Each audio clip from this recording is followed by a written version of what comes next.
Exactement, je pense que la première mi-temps, bon, l'équipe de Nantes, après un début de match 5-10 minutes, bon, un peu tranquille, ils ont un petit peu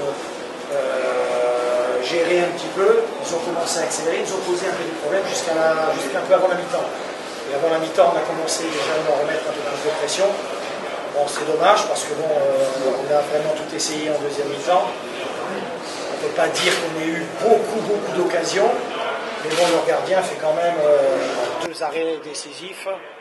Et puis bon, il y a ce but hors jeu, bon, qui est dommage. C'est vrai qu'il ne le touche pas, mais bon, il est en position devant le gardien, il doit sûrement peut-être le gêner. Donc bon, on ne va pas discuter là-dessus. Le seul regret, il est là, c'est qu'on n'ait pas mis ces 2-3 situations et qu'on gagne ce match, parce que bon, on va dire qu'au point, on aurait peut-être pu le gagner. La chaleur, ça a été un gros... Écoutez, les joueurs se sont pas trop plaints. Il y a eu, bon, naturellement, on a beaucoup bu. Là, ils sont rentrés au vestiaire, on fait vite bain chaud, bain froid pour faire évacuer un peu toute la chaleur qu'on a dans le corps et surtout pour récupérer parce qu'on a un autre match mardi. Donc, c'est pas évident. Hein. Il faisait 35, 37. Quand jouer sous cette chaleur-là, c'est sûr que c'est pas l'idéal.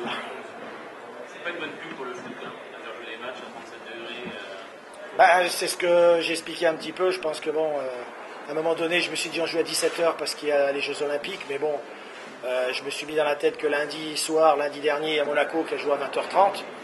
Donc je pense que hier soir ou ce soir, à 19h ou à 20h, ça aurait été quand même mieux de jouer. Voilà, donc pour nous joueurs, on est quand même à la 2e journée de championnat.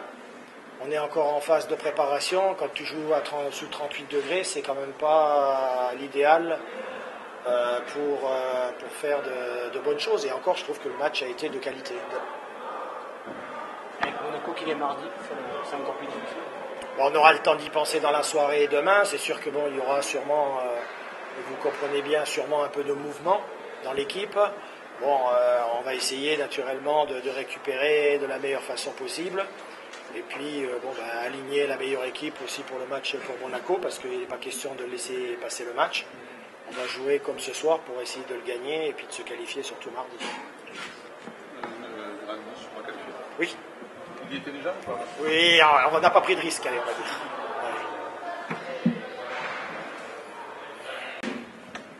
C'est compliqué pour mettre du rythme. Je pense qu'il y a même eu pas mal de rythme par rapport à la température. Après, le déchet technique dû aussi à la fatigue en deuxième mi-temps. En première mi-temps, on a eu 3 situations. Je pense que si on est un peu plus adroit dans la passe et dans la finition, on doit rentrer à la mi-temps avec un but d'écart au moins. Ça n'aurait pas été le même match, quoi. Voilà. C'est le seul regret que j'ai ce soir, c'est celui-là. Après, dans l'investissement, dans la générosité, dans l'esprit d'équipe, on était là, on était à la bagarre. Les joueurs qui sont rentrés par rapport à la semaine dernière, c'était bien mieux. Voilà. Il faut féliciter les joueurs parce que jouer dans ces conditions-là, c'est pas simple. Ouais, est-ce que c'est pas aussi plus pénalisant pour une équipe qui a priori vient pas du fond et pas la même chaleur? Ah, mais c'est pénalisant pour les deux équipes. Hein. Nîmes, ils ne s'entraînent pas à 5h d'après-midi. Hein. Ils s'entraînent tôt le matin et tard le soir. J'ai vécu 18 ans à Montpellier, je sais ce que c'est. Jouer à 5h d'après-midi à 42 degrés, un jour il y aura un accident. Ouais. En tant que coach, c'est pas un peu déplaisant justement mais bon, on est obligé de jouer. Hein. C'est pas nous, on nous oblige à jouer à ces horaires-là. On est obligé de s'y tenir. Sinon on est forfait. Hein.